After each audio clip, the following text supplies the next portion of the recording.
তিন দিনের টানা বৃষ্টিতে শেরপুর জেলার সবকটি নদীর পানি বৃদ্ধি পাচ্ছে। চেল্লাখালী নদীর পানি বিপদসীমার 261 সেন্টিমিটার উপর দিয়ে বইছে।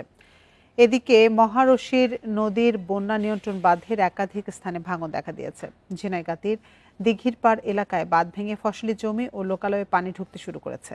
এরই মধ্যে উপজেলার 10 গ্রামে পানি ঢুকে পড়েছে। পানি বৃদ্ধিতে ফসলি জমি নিয়ে আতঙ্কিত এলাকার কৃষকরা। তলিয়ে গেছে আমন ধানের ফসলি জমি। তিন দিনের টানা বৃষ্টিতে শেরপুর জেলার সবকটি নদীর পানি বৃদ্ধি পাচ্ছে। এ নিয়ে বিস্তারিত জানাতে আমাদের সাথে শেরপুর থেকে যোগ দিচ্ছেন সহকর্মী মিরাজউদ্দিন। মিরাজউদ্দিন, তিন দিনের টানা বর্ষণে তো শেরপুরের সবগুলো নদীর পানি বৃদ্ধি পেয়েছে এবং এক্ষেত্রে কোন কোন এলাকা নতুন করে প্লাবিত হয়েছে, মানুষের দুর্ভোগের চিত্র জানাবেন। বান্ডেল থাকলে প্রতি সেনমানিতে টাকা বাঁচবে। বিকাশ সেনমানি বান্ডেল কিনে জিতুন প্রতি লেনদেনে।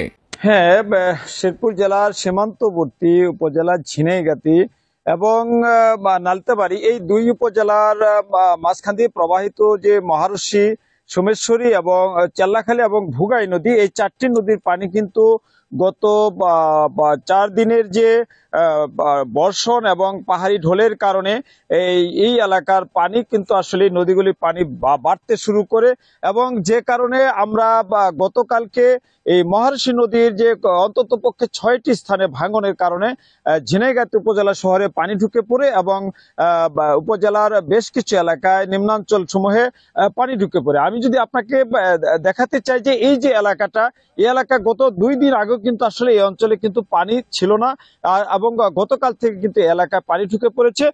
বিশেষ করে গত 24 ঘন্টায় আবার এখানে বৃষ্টিপাত কম হওয়ার কারণে, বৃষ্টিপাত না হওয়ার কারণে কিন্তু ইতিমধ্যেই নদ নদীগুলির পানি কমতে শুরু করেছে এবং পাশাপাশি উজানের যে ঝিনাইগাতী যে বাজারে, এই এলাকা থেকে ইতিমধ্যে কিন্তু বাজার থেকে পানিটা নেমে এসেছে, কিন্তু নিম্নাঞ্চলে পানিটা ঢুকে পড়েছে। আমরা কৃষি বিভাগের সাথে কথা বলেছি, তারা যেটা আমাদেরকে জানিয়েছেন যে ইতিমধ্যে 2000 হেক্টর জমির আমন আবাদ এবং সবজির আবাদ পানির নিচে তলিয়ে গেছে, নিমজ্জিত অবস্থায় রয়েছে।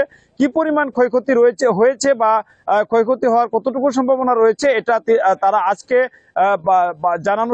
জানাবেন বলে আমাদেরকে জানিয়েছেন কৃষি বিভাগের উপপরিচালক। আমরা এখানে মৎস্য সম্পদের কর্মকর্তাদের সাথে কথা বলেছি, তারা ইতিমধ্যে বলেছেন যে কি পরিমাণ পুকুর পানির নিচে তলিয়ে গেছে তারা এখন পর্যন্ত নিশ্চিত করতে পারেন নাই। পাশাপাশি এখানকার যে কৃষকের কথাটা বললেন, আসলে এই মুহূর্তে শেরপুর জেলা পুরোটাই কিন্তু আমন আবাদে, প্রতিটা জমি কিন্তু আসলে আমন আবাদ করা হয়েছে এবং আমন ধানের আবাদ করা হয়েছে। ইতিমধ্যেই এই পানি আসার কারণে কিন্তু কৃষকদের মধ্যে ব্যাপক দুশ্চিন্তা শুরু হয়েছে।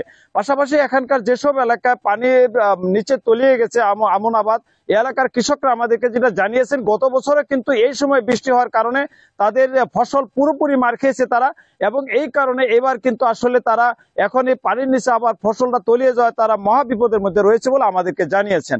পাশাপাশি আরেকটা বিষয় আমি আপনাদেরকে জানিয়ে রাখতে চাই যে আজকে কিন্তু আসলে অন্ততপক্ষে আরো 5টি গ্রাম নতুন করে প্লাবিত হয়েছে এবং গতকাল রাত থেকে আজকে এ পর্যন্ত বৃষ্টি হয়নি। পানি সম্পদ বিভাগের কর্মকর্তারা আমাদেরকে যেটা জানিয়েছেন, যদি উজানে বৃষ্টিপাত অব্যাহত না থাকে এবং বৃষ্টিপাত যদি না হয়, তাহলে এই শেরপুর জেলার যে 4টি পাহাড়ি নদী রয়েছে, এই নদীগুলি পানি আস্তে ধীরে ধীরে উন্নতি লাভ করবে বলে আমাদেরকে জানানো হয়েছে। পাশাপাশি এখানকার যে শেরপুরের ব্রহ্মপুত্র নদী রয়েছে, এই নদীতে কিন্তু ইতিমধ্যে পানি বাড়তে শুরু করেছে। শেরপুর থেকে সবশেষ তথ্য জানাচ্ছিলেন সহকর্মী মিরাজউদ্দিন।